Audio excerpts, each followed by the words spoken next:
परमपूज्य डॉक्टर बाबासाहेब आंबेडकर यांच्या 135व्या जयंतीनिमित्त विनम्र अभिवादन. आणि जयंती ही माझ्या मते ही रोज असावी. बाबासाहेब रोज जगावे, रोजच्या तत्वामध्ये बाबासाहेब आहेत.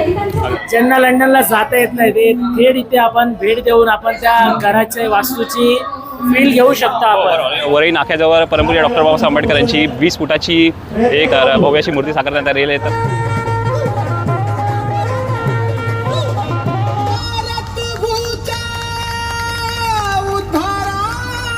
माझ्या अंगा शहार आला थोडक्यात हे बोलताना की मला असं वाटतं की बाबासाहेब हे रोज जगलेच पाहिजे.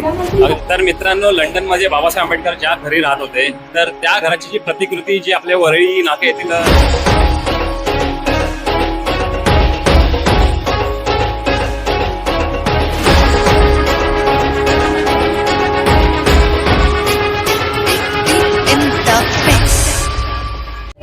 तर जय भीम मित्रांनो, सर्वप्रथम आपण सर्वांना परमपूज्य डॉक्टर बाबासाहेब आंबेडकर यांच्या 135व्या जयंतीनिमित्त विनम्र अभिवादन. तर आजची रात्र 13 एप्रिलची रात्र. तर आपल्याला भीम जयंती सोहळा हा पूर्ण मुंबईमध्ये, महाराष्ट्रामध्ये आणि अख्ख्या जगभरामध्ये खूप उत्साहाने साजरा होते. तर त्याचा अनुभव घेता येईल. तर त्याचाच अनुभव घेण्यासाठी तर मी आता आपल्या ब्लॉगची सुरुवात करत आहे. तर सध्या तरी मी कुलाबामध्ये आलेलो आहे. तर कुलाबामध्ये आपण बघू शकता की आपले परमपूज्य डॉक्टर बाबासाहेब आंबेडकर तर ह्यांना अभिवादन करून मी आपल्या ब्लॉगची सुरुवात करतो. आणि आजच्या ब्लॉगचं म्हणजे विशेष म्हणजे ते 13 एप्रिलची रात्र जी आपण जो सोहळा एकदम धमाकाने साजरा करतो तर त्याचा अनुभव घेण्यासाठी आलेलो आहे. आणि त्याच्यानंतर आपण जाऊ वरळी येथे. कारण आपण सध्या पण बघत असाल की रीलमध्ये खूप एक व्हायरल रील चालली आहे सध्या आपली. तर ती आहे वरळीची. तर वरळी नाक्याजवळ परमपूज्य डॉक्टर बाबासाहेब आंबेडकर यांची 20 फुटाची एक अशी मूर्ती साकारण्यात आलेली आहे. तर भव्याची मूर्ती साकारण्यात आलेली आहे. तर आपण जाऊ. हे बघा मित्रांनो, मस्त जो आपला हा चौक आहे बाबासाहेब आंबेडकर चौक. तर ह्याचं पण एकदम मस्त सुंदर असं सुशोभीकरण पण करण्यात आलं मध्ये आज. पूर्ण बघू शकता की मस्त फुलांनी सजवण्यात आलेलं आहे. आणि हे आपल्याला एक दीपज्योत बघता येईल. ही न्यू इंडिया ॲश्युरन्स आहे तर त्यांची बिल्डिंग आहे. तर त्याच्यावर पण आपल्याला ना एक प्रोजेक्टरमध्ये बघता येईल. हे बघा मित्रांनो, तर समोरच बघू शकता की ही जी समोर टॉवर आहे न्यू इंडिया ॲश्युरन्सची, तर त्याच्यावर पण आपल्याला भीम जयंतीच्या शुभेच्छा देण्यात आलेल्या आहे. या बाजूला पण काही भीम सैनिक आहे. तर आपण जाऊन तिकडे पण थोडं पाहून घेऊ की प्रोग्राम कसा चालू आहे. ठीक.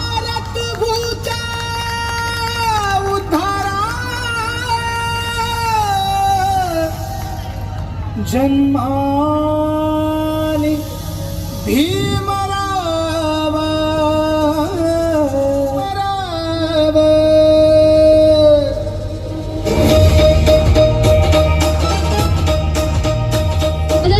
त्याचा वटवृक्ष झाला 2007. तर मित्रांनो, नेहमीप्रमाणे आपल्या ब्लॉगमध्ये आज आपल्याबरोबर आहेत माननीय श्री विशाल भोसले. जय भीम. हां, काय बोलणार? काय नाही साहेब, काय बोलणार. हां, मग काय मग आज काय म्हणजे भीम जयंतीची काय तयारी? कशी भीम वाटते? जयंती तर आज रात्रीपासूनच तयारी आहे. हां, आमच्या इथे पण खूप बाबासाहेबांची खूप मोठ्याने करतात जयंती. हां. तर मला पण असं वाटतं की मी कधी घरी चाललो आहे, कधी त्या जयंतीमध्ये मिक्स होतो आहे आणि आनंद घेतो. नाही, बरोबर आहे, एकदम बरोबर आहे. तर बस आता आम्ही इकडून समजा थोडं 5-1 मिनटं थोडंसं आपण विराम घेऊ आणि त्यानंतर आपण डायरेक्टली निघू वरळीसाठी. वरळी नाका. ठीक आहे, तिकडं पण जाम धमाल असेल. तर रात्री 12 वाजताची धमाल आपण तिकडे पाहू. आता तर सध्या तर टाईम झालेला 11 वाजलेले आहेत. तर बस आम्ही थोड्या 10-15 मिनटं इकडून निघू आणि डायरेक्टली आपण पोहोचू वरळी नाका येते. तर मित्रांनो, आता मी कुलाबामध्ये आपले डॉक्टर बाबासाहेब आंबेडकर चौकामध्ये होतोच. तर आपले एकदम खास निशान दादा भेटले. तर फोर्टमध्येच भेटलेली फर्स्ट भेट झालेली. त्याच्यानंतर आज पुन्हा भेट झाली. तर सर्वप्रथम दादाला जय भीम. जय भीम. तर दादा कशी म्हणजे आता ह्या म्हणजे ती 13 एप्रिलची रात्र ही वेगळीच रात्र असते. तर ह्याच्याबद्दल म्हणजे काय म्हणजे आपल्याला इकडे काय असतं? सर्वांना पहिल्यांदा जय भीम. जय भीम. सर्व जनतेला, या भारतातील प्रत्येक घटकाला, मी भारत न बोलता जगातील प्रत्येक घटकाला या जयंतीनिमित्त सर्वांना शुभेच्छा देतो. आणि जयंती ही माझ्या मते ही रोज असावी. बाबासाहेब रोज जगावे, रोजच्या तत्वामध्ये बाबासाहेब आहेत. अगदी बरोबर. आणि मला असं वाटतं की माझ्या अंगा शहार आला थोडक्यात हे बोलताना की मला असं वाटतं की बाबासाहेब हे रोज जगलेच पाहिजे. कारण बाबासाहेबांनी संविधान जो दिला आहे तो वेगवेगळ्या देशातून आलेल्या सगळ्या घटना, त्या घटना विचार करून आणि इतका चांगला दिला आहे की आजही कोणते सरकार असलं तरीही घटनेच्या गाभ्याला हात लावू शकत नाही. अगदी बरोबर. आणि बाबासाहेबांनी जे जगायला शिकवलं आहे, माणूस म्हणून जगा, हा जगा संदेश दिला होता. तो संदेश जगातील प्रत्येक कोपऱ्यात गेला आहे. तो वेगवेगळ्या भाषेत असेल, हो बरोबर. पण तो जो मुद्दा होता बाबासाहेबांचा की माणूस म्हणून जगलं पाहिजे, तो मला वाटतं की बाबासाहेबांच्या जन्मदिनी प्रत्येक माणसाने विचार केला पाहिजे आणि ह्या भूमिकेने लोकांपर्यंत गेलं पाहिजे. तर मला असं वाटतं की बाबासाहेब जगले पाहिजे. रोजच्या व्यवहारामध्ये बाबासाहेब आहेत, रोजच्या तत्वामध्ये बाबासाहेब आहेत. तर मी म्हणतो ह्या जगातील प्रत्येक घटकामध्ये बाबासाहेब आहेत. अगदी बरोबर. आणि बाबासाहेबांनी जी शिकवण दिली की शिका, संघटित आणि संघर्ष करा. आणि आजच्या तारखेला ह्या जनरेशनला सांगायचं आहे की जेनजी हेही जे आलेले आहेत, जे काही लोक बघतायत, तोही बाबासाहेबांचा मूलभूत हक्क कसा असावा. तर मला वाटतं की ह्या जगातले पहिले जेनजी त्यावेळेचे तर डॉक्टर बाबासाहेब असतील. कारण एक आनंद शिंदेंच्या कवाडीतलं वाक्य आहे की ह्या देशातील गुलामाचेही गुलाम हा समाज होता. एक अस्पृश्यता तोडून टाकून ह्या लोकांना मोठं करण्यामध्ये आणि या समाजाला मोठं करण्यामध्ये बाबासाहेबांचं खूप मोठं योगदान आहे. आणि बाबासाहेबांनी ते करताना त्यांनी किती कष्ट सोसले असतील, त्यांच्यावर झालेला अत्याचार लोकांनी विचार केला असेल. तर मला ह्या तुमच्या माध्यमातून लोकांना सांगायचं आहे की आपण कोणत्याही धर्मावरती टीका न करता प्रत्येक धर्मासाठी बाबासाहेबांनी कोणत्या ना कोणत्या रूपात त्या संविधानामध्ये त्यांची मूठ बांधलेली आहे. त्यामुळे काही लोक, काही घटक समाजाला दोतारी करण्यासाठी वेगवेगळ्या पद्धतीने धर्मावरती बोलतात, धर्मावरती अत्याचार करतात. पण मला असं वाटतं की एकमेव बाबासाहेब असे होते की त्यांनी सगळ्यांचा विचार केला, सर्वसमाविष्ट घटना लिहिली आणि ह्या घटनेच्या रूपाने आपल्या हातामध्ये एक ताकद दिलेली आहे.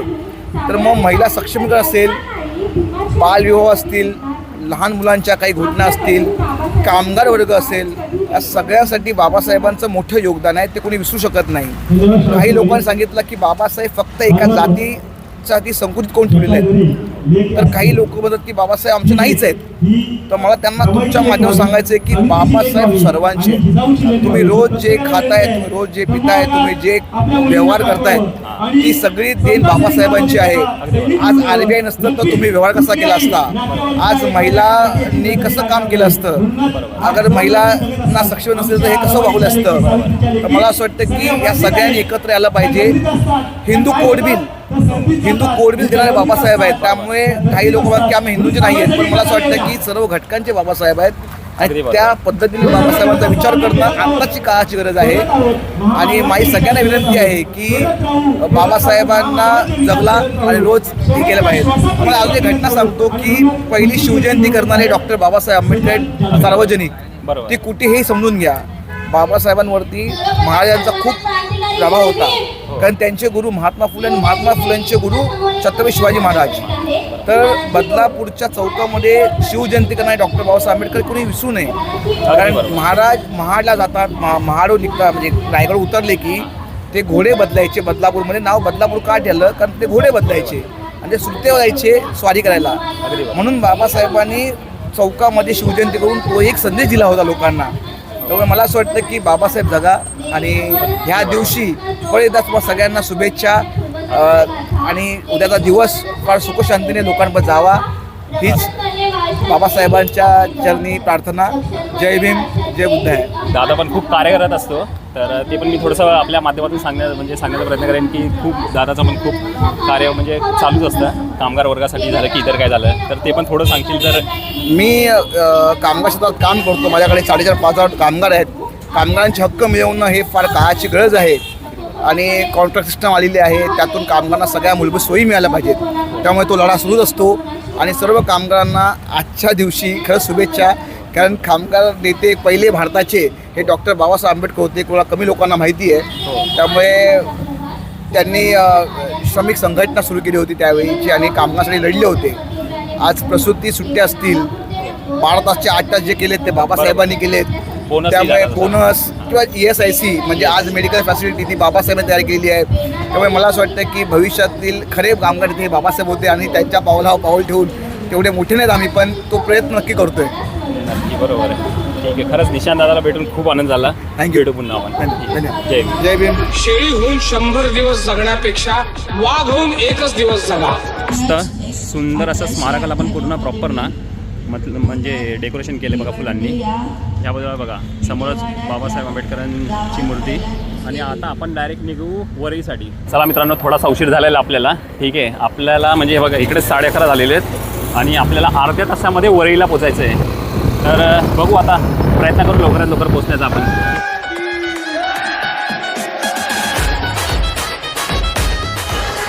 हे बघा मित्रांनो, आता इकडे वरळीमध्ये पूर्ण भीम जयंतीची जोरदार तयारी बघा मित्रांनो, फुल रस्त्याच्या ह्या बाजूला पण आणि रस्त्याच्या ह्या बाजूला पण.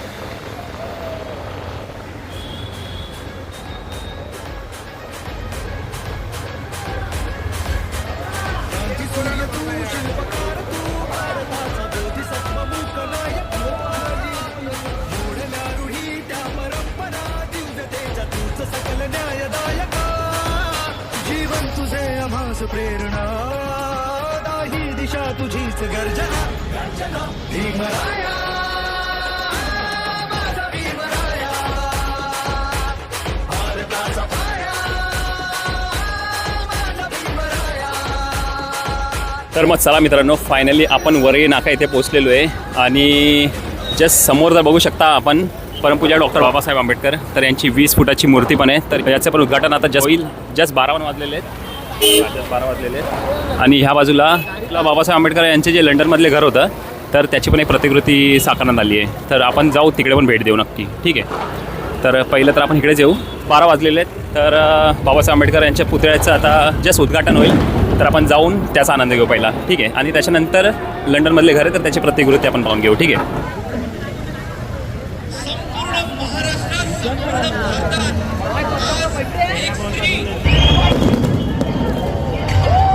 परवानगी नाहीये. उद्या सगळेजण ह्या इथे येऊन स्वतःचे सेल्फी काढू शकतात.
खूप सुंदरशी अशी मूर्ती आहे बाबासाहेबांची.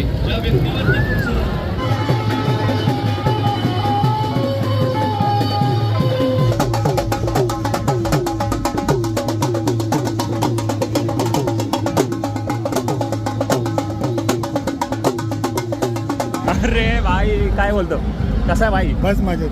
आपला अख्खी बाय भेटला खूप दिवसानंतर. फिरता फिरता योगायोग झाली भेट.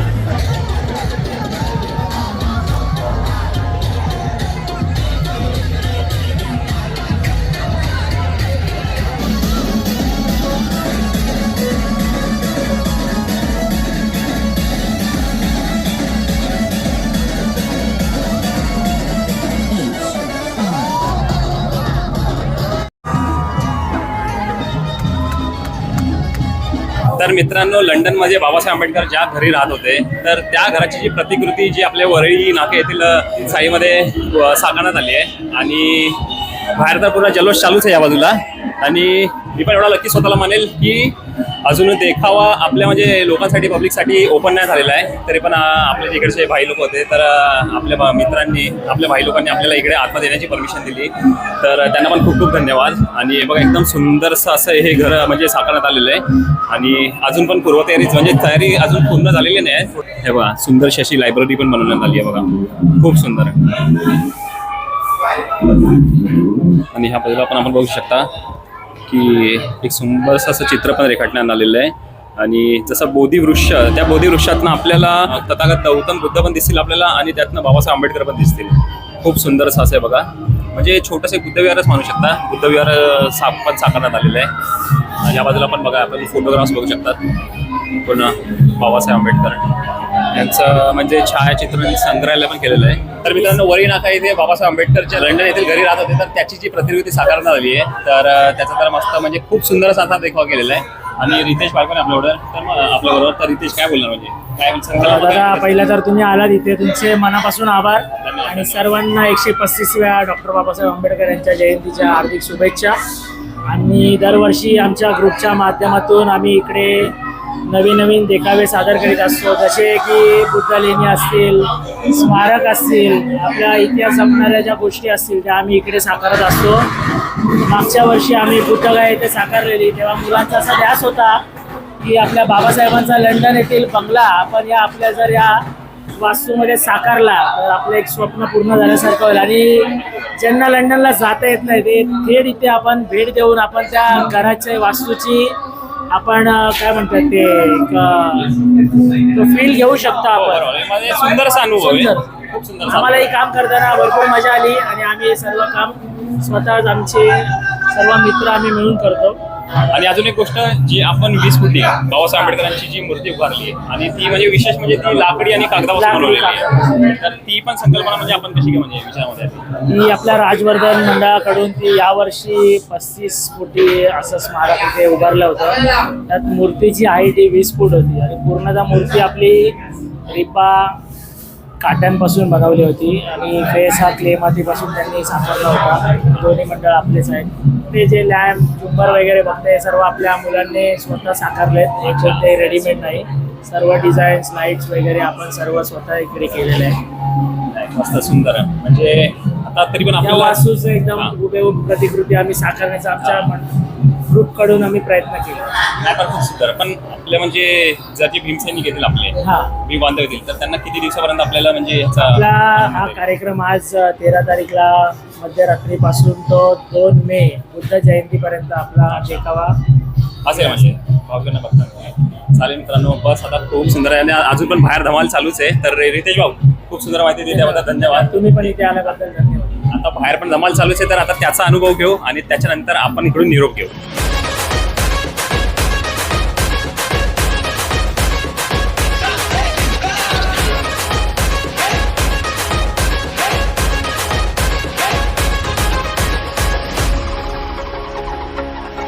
स्पर्शिले तू ओंजळीने फुले केले पाणी 14 तळ्याचे हक्क देऊन माणसाचे केले सोने पीडितांच्या जीवनाचे. चला मित्रांनो, मग अशा प्रकारे आपला जर 13 एप्रिल म्हणजे भीम जयंतीची जी सुरुवात होती, तर त्याची सुरुवात आपण पाहिली.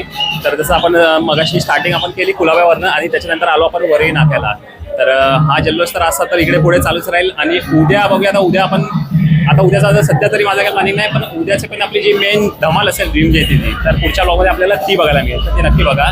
तर बस आता हा ब्लॉग पण आता इकडेच एंड करतो, ठीक आहे. आणि हा ब्लॉग तो मी इकडे एंड करतोच. पण जसं आपल्या रितेश भाऊनी पण सांगितलं की हा देखावा आपल्याला 2 मे पर्यंत आपल्या भीम सैनिकांच्या भीम बांधवाच्या दर्शनासाठी ओपन राहील. तर नक्की आपण इकडे येऊन भेट द्या. वय नाका याचं लोकेशन पण मी डिस्क्रिप्शनमध्ये टाकेल, तर नक्की बघा. तोपर्यंत आता हा ब्लॉग तर सध्या इकडे संपवतो. हा ब्लॉग आवडला असेल तर नक्की व्हिडिओ लाईक करा, कमेंट करा. नवीन असेल तर चॅनलला सबस्क्राईब करा. भेटू आता पुढच्या ब्लॉगमध्ये.